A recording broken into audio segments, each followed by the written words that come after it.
بسم اللہ الرحمن الرحیم۔ تمام تعریفیں اس مالک کل جہان کے لیے جو تمام جہانوں کا رب ہے۔ میں گواہی دیتا ہوں کہ اللہ کے سوا کوئی معبود برحق نہیں، وہ یکتا ہے، اس کا کوئی شریک نہیں۔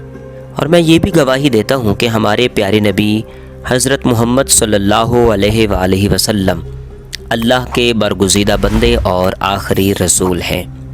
میں دعا کرتا ہوں کہ اللہ کریم اپنے کرم خاص سے آپ کو صدقہ پائنتن پاک تمام معاملات زندگی میں آسانیاں فرمائے، آپ کو ہر میدان عمل میں کامیاب و کامران فرمائے۔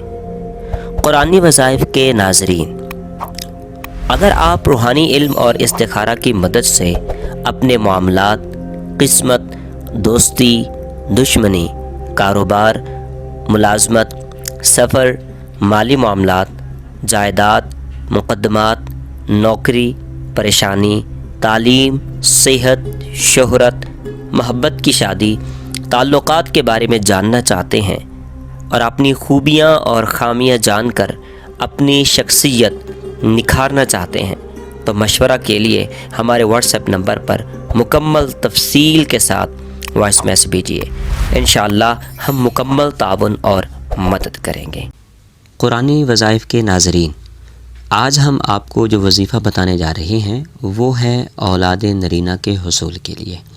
شادی کے بعد انسان کا سب سے پہلا اور آخری جو خواب ہوتا ہے، جو خواہش ہوتی ہے، جو آرزو اور تمنا ہوتی ہے، وہ نیک اولاد کے حوالے سے ہوتی ہے۔ اگر آپ چاہتے ہیں کہ اللہ کریم آپ کو نیک باعزت اولاد نصیب کرے، اولاد عطا کرے، تو آپ اول و آخر 11 مرتبہ درود کریم الواحد الاحد 11 مرتبہ آپ روزانہ کے حساب کے ساتھ اس کو پڑھتے رہیں۔ قرآن کریم کی اس خوبصورت آیات کو، الواحد الاحد، ان اوصاف اور ان وظیفہ جات کو اگر آپ پڑھیں گے تو اللہ کریم آپ کو اولاد نرینہ سے ضرور نوازیں گے۔ اللہ کریم آپ کو سدا بہار عزتوں سے نوازے۔